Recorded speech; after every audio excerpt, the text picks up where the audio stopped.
Okay, सो हमने पीछे general anti के बारे में पढ़ा कि क्या 4 फीचर्स होते हैं, उनको हमने डिस्कस कर लिया। अब आगे हम थोड़ा और डिटेल में सिस्ट और जो लम्स हैं उनके बारे में पढ़ेंगे। ठीक है, पहले तो उन्होंने हमें एक स्केल बताया हुआ है, that is the Lucknow Cardiff breast nodularity scale. ठीक है, सो इसके अकॉर्डिंग हमारे पास 0 से लेकर 4 तक स्कोर होता है। 0 is normal breast, 1 is minimal, then 2 is mild, then moderate and severe nodularity. ठीक है, now we have to study the causes of breast lumps और ब्रेस्ट नोड्यूल्स। ठीक है, सो हमारे पास इन्फ्लेमेटरी ब्रेस्ट नोड्यूल्स बन सकते हैं या फिर हमारे पास नॉन इन्फ्लेमेटरी होते हैं। नॉन इन्फ्लेमेटरी में आगे फर्दर 2 टाइप्स होते हैं कि या तो वो बेनाइन होते हैं या मेलिग्नेंट होते हैं। जैसे benign non inflammatory breast lumps में क्या क्या आ जाता है, फाइब्रो एडिनोमा हो गया, फाइलोइड्स ट्यूमर हो गया, कोई हीमाटोमा बन जाए, वहाँ पे ट्रॉमा के बाद फैट नेक्रोसिस हो जाए।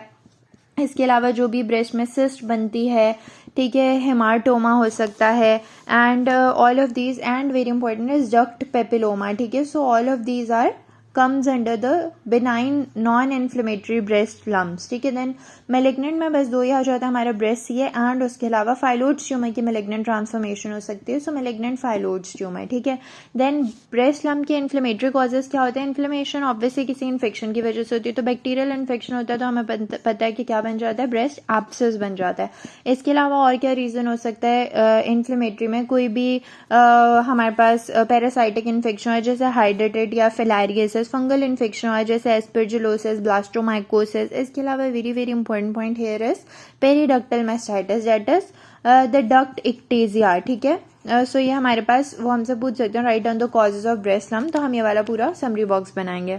सो आगे उन्होंने ब्रेस्ट सिस्ट को ही डिफाइन किया हुआ है। हम इसके बारे में पीछे पढ़ चुके हैं कि ब्रेस्ट सिस्ट क्या होती है। ठीक है, यहाँ पे बस इंपॉर्टेंट बात यह है कि ब्रेस्ट सिस्ट को जो एक नॉर्मल ब्रेस्ट सिस्ट होती है जिसमें कोई सॉलिड कॉम्पोनेंट वगैरह नहीं प्रेजेंट होता, अगर मेमोग्राफी पे वो दिखे तो we classify it as score 2 हम देते हैं, बायराइड स्कोर 2। ये एमसीक्यू में आ सकता है कि for a cyst BIRADS score would be 2। ठीक है, obviously 2 score was indicating benign condition, so cyst is a benign condition। so ये बात हो गई। उसके बाद वो कहते हैं what is a complex cyst and what is a complicated cyst। ठीक है, complex cyst तो वो है कि जिसमें कोई solid component present है। ठीक है, so it means कि अब इसमें इसकी हमें बायोप्सी वगैरह करनी पड़ेगी। हो सकता है cyst एडिनोकार्सिनोमा ना हो गया हो। ठीक है, यानी है वो cyst ही बट क्या है, complex cyst है, यानी हो सकता है उसमें कोई cyst एडिनोकार्सिनोमा वगैरह डेवलप हो गया, उसकी वॉल में हमें सॉलिड कॉम्पोनेंट दिखता है तो उसकी कोर बायोप्सी हमें करनी पड़ती है। Then we have complicated cyst. ये क्या होता है कि सिस्ट का कुछ एपिथेलियल सेल ऐसे टूट के ऐसे फ्लोट कर रहे होते हैं, उसमें तो हमें ऐसा लगता है कि सॉलिड कंपोनेंट मौजूद है उसमें, जबकि ऐसा कुछ नहीं होता।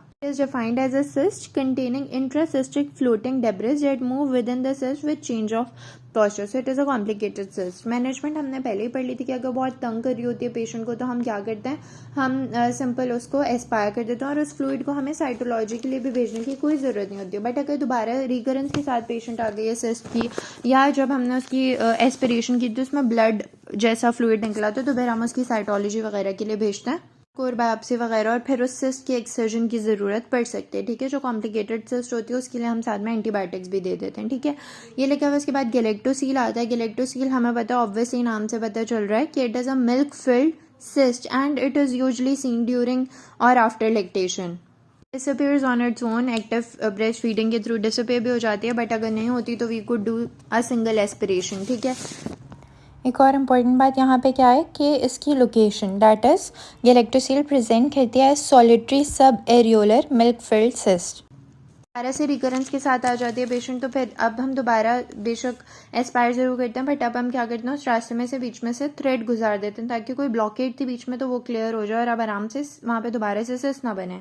इतना इंपॉर्टेंट नहीं है। नेक्स्ट हमारे पास आता है बहुत ही important topic, that is fibroadenoma. ठीक है, इसको हम माउस ब्रेस्ट भी कहते हैं, and it is very young age के पेशेंट होती है, लम्प के साथ प्रेजेंट करती है, which is very mobile and very circumscribed. ठीक है, ऑन एग्जामिनेशन तो अब वो यूजुअली डायग्नोसिस देते हैं तो एज और उससे पता चल जाता है। ठीक है, इसके अलावा सर्कमस्क्राइब्ड वगैरह से फिर वो पूछते हैं कि आप क्या करवाएंगे। ऑब्वियसली कोई भी, हम पीछे ही पढ़ के आए कि एनडी में से कोई भी चीज़ होगी, पहली चीज़ we have to do is we have to rule out malignancy, and वो ट्रिपल असेसमेंट के थ्रू हम रूल आउट कर देंगे। ठीक है, हमें हिस्ट्री लेके क्लिनिकल एग्जामिनेशन से ही थोड़ा आइडिया हो जाएगा। देन हम ऑब्वियसली उसकी अल्ट्रासोनोग्राफी करवाएंगे। ठीक है, और हम करवा भी सकते हैं मेमोग्राफी अगर एज ज़्यादा है तो। देन हम यूजुअली फिर हमें मेमोग्राफी और अल्ट्रासोनोग्राफी पे ही पता चल जाएगा, बहुत ही आराम से, बिल्कुल डेफिनाइट उसकी मार्जिन होंगी, रेगुलर नहीं होंगी, तो we will diagnose that it is fibroadenoma. ठीक है, हम वही सब करते हैं जो हम एनडी के लिए करते थे कि हम पेशेंट को रीअश्योर करके वापस भेज देंगे, ठीक है, कि it's okay, it's normal, it is a benign condition, pain वगैरह होता है उसके लिए हम एनसेड्स दे देंगे, या हमें ये पता है कि जो फाइब्रोएडेनोमा है वो हमारी बेनाइन ब्रेस्ट कंडीशंस में आता है ना, जिसकी एनडी, जिसकी हमने स्टार्टिंग में पैथोलॉजी पढ़ी थी कि एक्सेसिव प्रोलिफरेशन की वजह से बेनाइन ब्रेस्ट डिजीज़ होती हैं। सो ब्रेस्ट में हमें पता है एक्सेसिव प्रोलिफरेशन हो रही है तो उसकी वजह से फाइब्रोएडेनोमा डेवलप हो रहा है। एंड ब्रेस्ट में प्रोलिफरेशन होती ही किस वजह से, ईस्ट्रोजन के इन्फ्लुएंस में होती है, राइट। सो हमने देखा है कि हम पेशेंट को एंटी ईस्ट्रोजन थेरेपी पे डालें, डाटर्स यंग पेशेंट्स होते हैं या जो भी होते हैं तो हम टेमोक्सिफेन देते हैं। डाटर्स उसका बोन पे, हमें पता है बोन पे इफेक्ट नहीं होता, बट वो ब्रेस्ट में प्रोलिफरेशन को रोकता है। So that is why anti oestrogen therapy देने से भी हमने देखा कि फाइब्रोएडेनोमा का साइज़ कम होता है, ठीक है। एक और चीज़ वो फाइब्रोएडेनोमा में हमसे पूछ सकते हैं कि अब फॉर एग्जांपल अल्ट्रासोनोग्राफी पे, एग्जामिनेशन पे आपको पता चल गया कि फाइब्रोएडेनोमा ही है, तो आप बायोप्सी किन सिचुएशन में भेजते हो, यानी what are the indications for biopsy of a fibroadenoma. तो वो होता है कि जब अल्ट्रासाउंड फीचर्स ज़रा से भी सस्पिशियस हो या पेशेंट की एज 25 ईयर से ज़्यादा हो तो ज़रूरी है कि हम पेशेंट की बायोप्सी भी करवाते ही हैं। स्पेशली फाइब्रोएडेनोमा के साथ किस चीज़ का रिस्क एसोसिएटेड होता है, लोब्यूलर कार्सिनोमा का, ठीक है, लाइक लोब्यूलर कार्सिनोमा, क्योंकि एपिथेलियल हाइपरप्लेजिया हो रहा है ना, इसमें लोब्यूल्स के अंदर वाले जो एपिथेलियम है उसका हाइपरप्लेजिया हो रहा था, right. There is risk of, they could give us an MCQ, fibroadenoma is associated with risk for lobular carcinoma because it is form due to hyperplasia of the lobular epithelium. में जब हम फाइब्रोएडेनोमा का removal करते हैं तो साथ में थोड़ा रिम ऑफ नॉर्मल टिश्यू भी निकाल लेते हैं कि जस्ट इन केस कि शायद वो फाइब्रोएडेनोमा नहीं मैलिग्नेंसी थी, तो हम साथ में अच्छा खासा ट्यूमर फ्री मार्जिन भी निकाल लें, ठीक है। देन हमारे पास आता है फाइलोइड्स ट्यूमर, ठीक है। फाइलोइड्स ट्यूमर 30 ईयर से ज़्यादा एज होती है पेशेंट की, उसमें होता है, इसको हम पहले सिस्टोसार्कोमा फाइलोइड्स भी कहते थे, ठीक है। इसमें जो ट्यूमर होता है ना वो बहुत मैसिव होता है एंड अनइवनली बोजिलेटेड सरफेस होती है उसकी, ठीक है।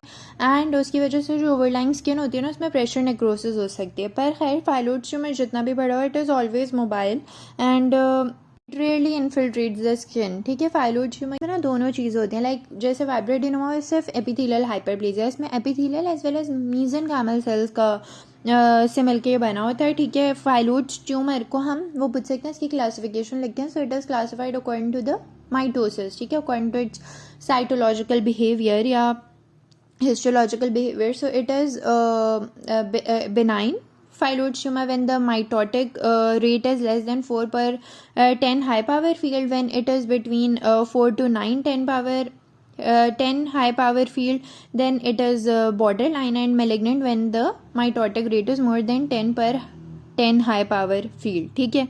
So this is the classification of phyllodes tumour. Next चीज़ वो ऑब्वियसली इसकी ट्रीटमेंट पूछेंगे, तो क्योंकि ना एक्चुअली इवन तो ये बेनाइन भी हो सकता है बट क्योंकि मैलिग्नेंट पोटेंशियल है तो हम इसको ब्रेस्ट सीए के बहुत अर्ली स्टेज की तरह ही ट्रीट करते हैं, यानी कि हम इसमें breast conservative surgery which is wide excision हम करते हैं। इसके अलावा हम साथ में 2 सेंटीमीटर ऑफ मार्जिन भी निकाल लेते हैं, डैट इज़ सेफ रहने के लिए 2 सेंटीमीटर मार्जिन भी निकाल लेते हैं, as well as overlying skin and pectoralis major muscle को भी इसमें निकाल लेते हैं। Why, because this phyllodes tumour has very much high incidence of recurrence, ठीक है। सो वो क्या बोलेंगे, इसमें वाइड एक्सिजन कर रहे हैं मगर साथ में ऊपर की skin as well as pectoralis major muscle निकाल रहे हैं हम, ठीक है।